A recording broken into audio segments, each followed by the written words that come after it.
Hello नमस्कार, मी आहे कोमल आणि संपासून आपण अपेंडिक्स या विषयावर बोलत आहोत. आता ह्या तिसऱ्या पार्टमध्ये आपण हे पाहणार आहोत की अपेंडिक्स जर ऑपरेशन झालं तर आपण काय खाणं योग्य आहे आणि काय खाणं टाळलं पाहिजे. तर ह्या व्हिडिओमध्ये तुम्हाला ह्या गोष्टी मी क्लिअर करणार आहे. चला तर मग वेळ न वाया घालवता आपण या व्हिडिओला स्टार्ट करू. परंतु तुम्ही जर माझ्या चॅनलला सबस्क्राईब केलं नसेल तर सबस्क्राईब करून घ्या, कारण यासारखे नवनवीन व्हिडिओज मी तुमच्यासाठी घेऊन येणार आहे. मग जाणून घेऊया की अपेंडिक्स झाल्यानंतर किंवा अपेंडिक्सचं ऑपरेशन झाल्यानंतर काय खाल्लं पाहिजे आणि काय टाळलं पाहिजे. सर्वात प्रथम डाळी खाणं खूप महत्त्वाचं आहे. त्याच्यामध्ये मूग डाळ ही बेस्ट आहे. त्याबरोबर तुम्ही जे पचण्यासारख्या गोष्टी आहेत त्या मोस्टली खाण्याचा प्रयत्न करा. त्याबरोबर जास्तीत जास्त भाजीपाला किंवा फ्रूट खाण्याचा प्रयत्न करा. पाणी जास्त पिण्याचा प्रयत्न करा. म्हणजेच काय की एक सिम्पली सगळे सांगतात की 3 ते 4 लिटर पाणी पिणं खूप महत्त्वाचं आहे. परंतु तुम्हाला जेवढं जाता येईल किंवा एक टायमर लावा किंवा एक तासाचा थोडासा अलार्म लावा की जेवढं पाणी 1 ग्लास, 1.5 ग्लास, अर्धा ग्लास जे काही तुम्हाला पिता येईल तेवढं पिण्याचा प्रयत्न करा. गरम पाणी प्या.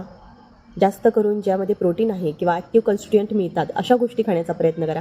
बाहेरच्या गोष्टी अवॉइड करायचा प्रयत्न करा. तर ह्या सगळ्या गोष्टी खाणं सर्वात महत्त्वाचं आहे. एकंदर काय महाराष्ट्रीयन फूडमध्ये सगळं काही आहे. घरचं जेवा आणि स्वस्थ राहा.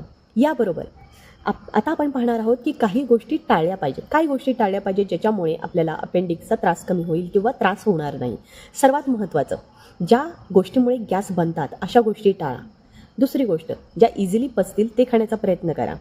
तेलकट तुपट टाळा, अवॉइड करा. बाहेरचं जंक फूड अवॉइड करा. अल्कोहोल जर होत असेल, अल्कोहोल पित असाल तर अल्कोहोल टाळा. स्मोक टाळा. ज्याने गॅस फॉर्मेशन होतं त्या गोष्टी खाण्याच्या टाळा, कारण तिची रिकव्हरी तर होणार आहे परंतु तुम्हाला त्याचा त्रासही कमी होईल. पॅकेज फूड, न्यूडल्स ह्या गोष्टी खाण्याचं अवॉइड करा. जंक फूड किंवा कोल्ड्रिंक पिणं अवॉइड करा. आता त्याबरोबर तुम्ही कॉफीही अवॉइड करा, कारण ह्या काही गोष्टी आहेत की ज्या शरीराला अपाय करतात. त्याच्यातून काही ॲक्टिव्ह कॉन्स्टिट्युएंट मिळत नाहीत. त्यामुळे ह्या गोष्टी खरोखर लांब राहणं खूप महत्त्वाचं आहे. आणि काय नाही, काय खायचं आणि काय नाही खायचं हे तर तुम्हाला समजलं आहे. चला तर मग वाट कसली बघताय. स्वतःची काळजी घ्या, खाण्यापिण्यावर लक्ष द्या आणि रिकव्हरी करण्यासाठी प्रयत्न करा. बी पॉझिटिव्ह. व्हिडिओ आवडला असेल तर माझ्या चॅनलला सबस्क्राईब करायला विसरू नका, कारण यासारखे नवनवीन व्हिडिओज मी तुमच्यासाठी घेऊन येणार आहे. याबरोबर यूट्यूब व्यतिरिक्त माझा दुसरा सोशल मीडिया आहे ज्याच्यामध्ये इंस्टाग्राम आणि फेसबुकला मला फॉलो करायला विसरू नका. धन्यवाद.